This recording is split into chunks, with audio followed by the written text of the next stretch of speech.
Welcome to the Travel Squad podcast, where adventure meets inspiration. We're your hosts. I'm Brittany. I'm Kim. And I'm Jamal. Together we explore international destinations, hike epic national parks, and share unforgettable travel experiences with you, one passport stamp at a time.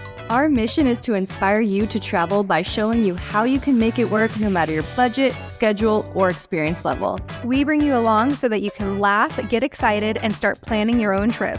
So grab your ticket and your passport. And don't forget your travel insurance. And get ready to embark on a new adventure with us around the globe. Hey, Squaddies! Travel Squad Podcast is back with Just the Tip, our Friday mini-episode series where we give you quick travel stories, hacks, and recommendations to set you off into your weekend right. Today, we're sharing our best tips to get good sleep on a plane. In this episode, we cover how to prepare long before you get to the airport, what to bring, what to wear, and how to settle in for the snooze fest on board. So we have a lot of different tips for you guys, but before you even get to the airport, one thing you can do is try to book a window seat, because this way you can cozy up against the plane sidewall and it makes it a little bit more comfortable for you to sleep. Yeah, you definitely don't want to be on the aisle. Like, yeah, you could sleep in the aisle and recline and do all that stuff, but there's really nothing to lean up against. You're going to lean up against the air in the aisle unless you're with the person who's traveling in the middle seat. You could lean on them, but they're in the middle, so you don't want to lean on them and make it more uncomfortable. So I feel like the window pretty much is the best spot that you could be. That way you can just kind of tuck yourself into the corner and use the airplane wall as your support. I would recommend that you look at Seat Guru for the layout of the plane that you'll be on, because some seats don't have windows or they don't recline. And of course, the airline's not going to tell you that, but Seat Guru does. And if you're really trying to get a good seat, you should check Seat Guru. I love Seat Guru. Every time we book a flight, and now I have a flight number and a date, I go to seatguru.com. You could plug in that information and it will give you the layout of the model airplane that they're going to be taking. Of course, sometimes depending on that route and that flight, of course, they maybe have 2-3 different like variations of the airplane. So sometimes, you don't have a hard and true of like, yes, for sure on this, but it's really cool to actually see, because a lot of times, a lot of people don't really like to sit in the back. But if you're traveling in economy, and of course most people are, because there's more economy seats than anything else on a plane, right? If you're on a long haul flight, as you get to the back of the plane, it narrows a little bit. So sometimes those back seats are not in a 3-3 pattern. There's 2 on there. So if you're traveling with 2 people, that could be a good spot for you to try to snag that too. And you guys can lean against each other, not really have to worry about falling asleep on another person that you don't know, get comfortable with each other and your travel companion. So I really like that about Seat Guru, to really figure that stuff out. Another thing about choosing your seat on the plane with the airline is that sometimes you're able to see the other open seats that may be next to you. Especially if you're booking it, say, like the day before the trip or the day of the trip, you can kind of choose one that has open seats next to you. So not guaranteeing, but increasing your chances of an open middle seat or potentially an open row to yourself, which open row to yourself, you can lay down. That is some good sleep. One of your most recent long haul flights, well, not super long haul, but long haul nevertheless, you had that luxury, did you not, Kim? Just full blown open 3-seater. I did. And I also just flew home from Nashville yesterday and I had a whole row to myself and I slept the entire time. Did you also download a track of brown noise to listen to for your flight? I didn't on this one, but I did when I went to Iceland. I love brown noise. If you can't sleep, brown noise, it's a massage for your brain. And when you put that in with your earbuds, it just drowns everything out. So make sure before you get onto your flight to download a very long track of the brown noise and charge your earbuds in advance so that you can listen to it to get a great nap in. Worst thing ever is getting on a plane and then you hear battery low. That would be very bad news. You definitely do not want that. I would also say come tired. Like if you're going to get on a plane at 10 in the morning, you're probably not going to be very tired and able to sleep, right? But if you have a evening flight or red-eye flight, you will have a better chance of falling asleep and getting that good sleep beforehand.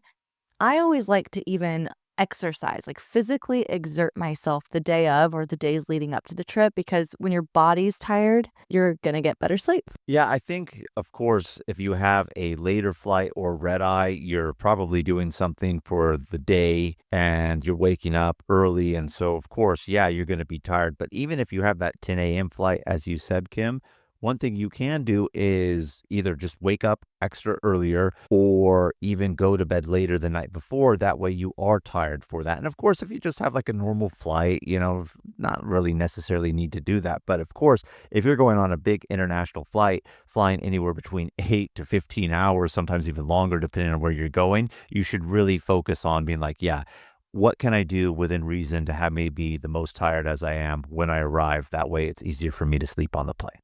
I will say some of the best sleep that I ever get on a plane is when I've had like a wild weekend, like say, coming home from Nashville this weekend. I was exhausted. So maybe try that. Pull an all-nighter.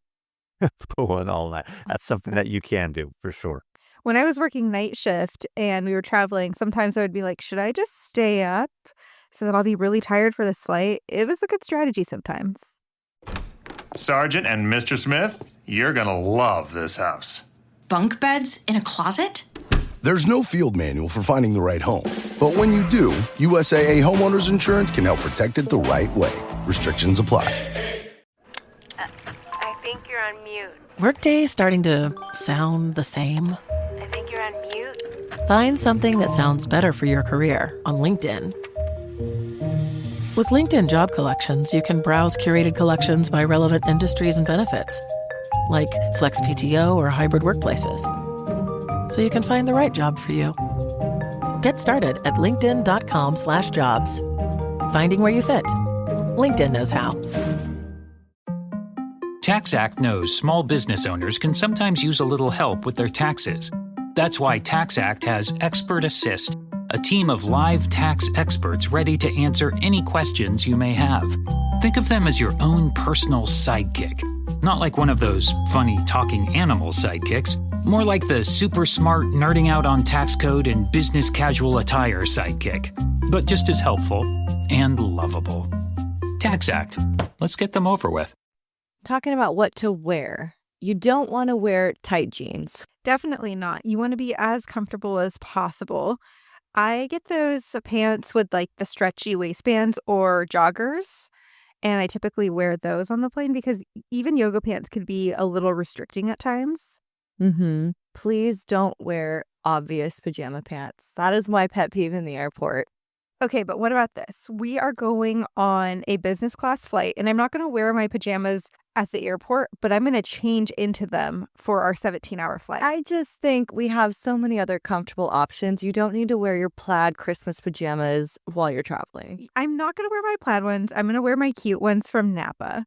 Maybe. I don't think she's going to stay in it for the whole flight. I think she means when the flight attendants are going to come and do turn down service for our seats to make them into beds and set up the sheets and stuff like that, she wants to change into pajamas. So that she's talking about changing during that time, which I think that could possibly be acceptable. If she stays in her pajama pants for the duration of the flight, upon waking up, I will criticize her and let you know, Kim, because I think that's also very taboo.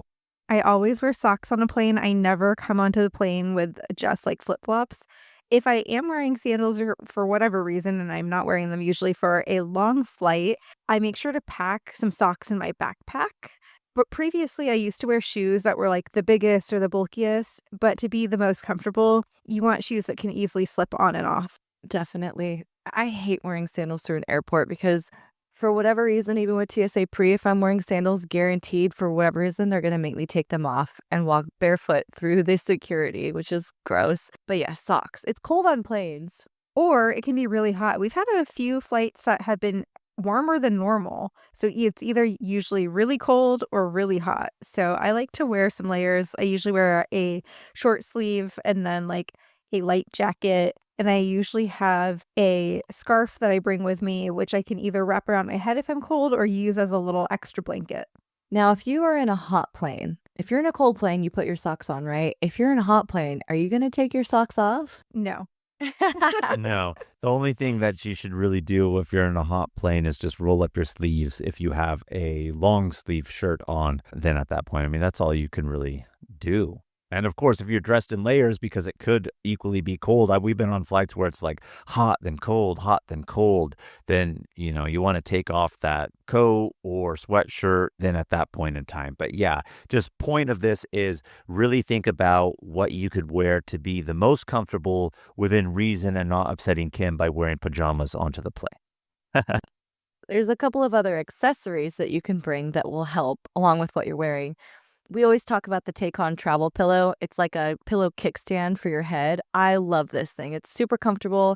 It's also great if you do get that open row and you can lay down with it. I love it. But if you just have any travel pillow, it's going to make your experience that much better. Our old roommate and squatty Josh, he was actually talking about a travel pillow that he just got for his flight back from Thailand. And it's one where it straps onto the back of the seat to hold. Oh, I've been seeing those. And he said it was a game changer and he slept so great. He texted me as soon as he landed in Seattle from that flight from Asia coming back from Thailand. And he's like, this was an absolute game changer. You for sure need this. So that's something that we're going to try. So yes, we're talking about the Take-On travel pillow because we have that. We love it. And you described it perfectly, like a kickstand. It's not like one of those ring donut ones that goes around. This literally cradles your head as a kickstand. It kind of leans to the side. So you have that subtle little bit of a lean. But I'm very interested in trying what our friend Josh was telling us about, the ones that hold your head to the back of the seat. That way you could just kind of like kept upright and you don't have to like mentally hold yourself, because sometimes when you're trying to sleep on a plane, that's one of the most uncomfortable things that you can do also. Your head keeps falling down and waking you up, or your mouth falls open. Mm-hmm. Absolutely. Also, if you're a shorty, you can get a foot hammock. Kim and I both have them. I bring mine on any flight over like 3 hours, and I swear by it. Sleeping eye mask is great too, especially for those longer flights because you're going through night, you're going through day. When you're on a plane and you're trying to get sleep and it's daytime, that can be really uncomfortable for your eyeballs. So sleeping eye mask, earbuds, whether it's the earbuds that play music or even if you just want earplugs, it can drown out noise enough to help you sleep. Like the announcers coming on, so annoying. When they turn the lights on to do beverage service, that can wake you up. So the eye mask and the earbuds. Also, be sure to bring a water bottle. I know most people are thinking like, well, what does a water bottle really have to do with me being able to sleep? But obviously, when we're traveling, and of course, what the flight attendants give you for your water is not necessarily very big, but there really are studies that show if you are dehydrated, it also brings in a sense of discomfort. It makes it harder for you to sleep. That's there to help refresh you, relax you. And so if you have a water bottle, you have access to more of it, and it's going to make it easier for you to sleep if you're actually drinking what's in your water. And then I'll just say mouth tape here at the end too. We talked about your head falling down and mouth opening up, and there's been a million times I found myself in that situation. So mouth tape is getting real popular now, and if you're one of those people and that's happening to you, slap a piece of tape on there and snooze away. I am a mouth tape user now, and I absolutely love it. I use it every night when I go to bed. I'm really going to have to start using it a lot more when I'm actually flying. It's one of those things where I have it, and sometimes I'll put it on, sometimes not. But I really need to be more consistent because, again, like I said, kind of with the water bottle, there are studies that show that if you keep your mouth closed when you sleep, forcing you to actually breathe through your nose, you do become more relaxed. And it makes it a lot easier for you to sleep in that way, too, to get more restful sleep. It's time for basketball, and Uber Eats is dropping deals on game day favorites to keep you locked in on the action. Like when you're craving a buzzer beater, but also buffalo wings. Or when an upset makes you want to ugly cry into a pizza. And right now, Uber Eats has game day deals from McDonald's, Popeyes, Pizza Hut, Wendy's, and hundreds more local favorites. So you can keep your eyes on the ball and your hands on a hamburger. Order now, only on Uber Eats. Product availability varies by region. See app for details. Hey, this is Bill Simmons from the Bill Simmons Podcast, here to tell you that Michelob Ultra is giving you the chance to win tickets to the NBA Finals. That's right, the 2025 NBA Finals. Just head to MichelobUltra.com/NBA Finals. Michelob Ultra Courtside NBA Finals Sweepstakes. No purchase necessary. Open to U.S. residents, excluding Maryland residents. 21 up. Begins at 9 a.m. EST on February 16, 2025. Ends on May 5th, 2025. See official rules at michelobultra.com/rules for price and details. Message and data rates may apply. Void where prohibited. Get ready for Netflix's gripping new medical drama, Pulse. Set in a cutting-edge Miami trauma center, third-year resident Dr. Danny Sims is unexpectedly thrust into a promotion when beloved chief resident Dr. Xander Phillips gets suspended. Then, with the emotional and physical stakes at their highest, a storm will push the hospital and its residents to their limits. Witness how life can change in a heartbeat when you're operating under pressure. Watch Pulse, only on Netflix. We talked a little bit about the water bottle that you should bring on board, but we have it in your carry-on bag, fill it in the airport or buy water at the airport, and then make sure to use the restroom before you board the plane, because if you're sitting in that seat up against the window, this will help reduce the need for you to get up and you can settle in, get some rest right off the bat. You could also do any other pre-sleep rituals that you typically do when you're at home. If there's skincare, brushing your teeth, I always take magnesium before bed. And lately I've been taking melatonin as well. One helps you stay asleep, one helps you fall asleep. I would recommend doing that. And my trick for it, just like I did when I went to Iceland recently, I took those two while I was standing in line to board, so that by the time I got settled in my seat and we were taking off, I was already letting my eyelids fall and getting ready to sleep.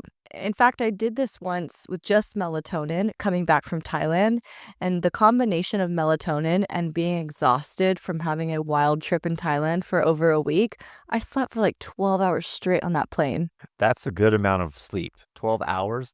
That's practically the whole thing. I know it's a lot longer, but I mean, that's a good amount of sleep. And I was going to say, magnesium, melatonin, these are very easy things that you can get over the counter. And I think anything that you could use to help aid yourself into that sleep is good. And of course, those two items right there, like you said, Kim, one puts you to sleep, one helps you stay asleep. Why not have the double combo there to help you? The 1-2 punch. Absolutely. So when you get on the plane, like Brittany said, be sure to use the restroom before, because you want to start settling in. You really want to get comfortable, set up your space, put in your earbuds, ideally with that brown noise track that you have. And of course, put on that eye mask, which you should be bringing to help really put you into a mood and vibe to help ease into that sleep. You might be tempted to watch TV with the screen on the back of your seat, but if you can avoid the light from the back of the screen, that's going to help you sleep even better, especially if you're just planning on going to sleep right away. Sometimes if I can't really get into it, I will put on a TV show just as background noise, but that blue light isn't the best for you to get your best sleep cycle. It does not help put you into a good sleep cycle pattern. So we're talking about the TV that's on the back of the seat. That could even be your phone, tablet, laptop. If you want to use that, by all means, of course, we're not saying not to, but if you know that you're going to try to sleep sometime soon, like you should really cut that out at least 30 minutes before you decide to yourself, like, hey, I'm actually going to close my eyes, because that blue light really affects your sleep pattern and cycle. It's much better to try to read a book. Anytime Jamal picks up a book, he's asleep in 2 minutes flat. If I do not read within the first 3 hours of waking up, it could be midday. By that point, a book will put me to sleep. So, that is like my go-to. If I need to sleep, I'm like, okay, yeah, it's book reading time. It helps me fall asleep too. Get a few pages in, let your eyeballs get tired. Brittany, you actually told me this when you were working night shifts, that there is something to sleeping in 90-minute increments. It's your natural sleep cycle. So I don't know how you could really master this, but if you can, try to sleep in 90 minutes, 3 hours, 4.5 hours, 6 hours, so that you don't disturb that cycle. Have you tried it even when you're not traveling, Kim, to see if you feel a difference in your body? Well, how do you do it? You set an alarm? Yeah, so I usually set an alarm, and I usually give myself a 20 to 30 minute buffer as my falling asleep buffer, just so that it's not right on the dot. Because usually when you say I'm going to sleep, you're not going to fall asleep right away. So I give myself a little bit of a buffer. But when I do stick to that, I do usually feel a little bit more refreshed than if I just set it to a specific time. It's a great tip. So you'll have to give that a shot on your next flight, squatties, especially those long haul ones. This is really, really going to come in handy for 6 hours, 8 hours, 12 hours, or like you all going on a 17-hour flight here pretty soon. Coming up pretty soon, 17-hour flight. So again, sleeping on a plane is never the easiest thing to do at all. These are not silver bullets that will for sure put you to sleep, but all of these tips collectively should help give you the best sleep that you can actually get on an airplane. That way you are well rested when you arrive in your travel destination and you could hit the ground running. Thanks so much for tuning in to this week's Just the Tip. Make sure to subscribe, leave a review, and follow us on all the socials at Travel Squad Podcast. And have fun traveling this weekend. Bye. Bye, buddies.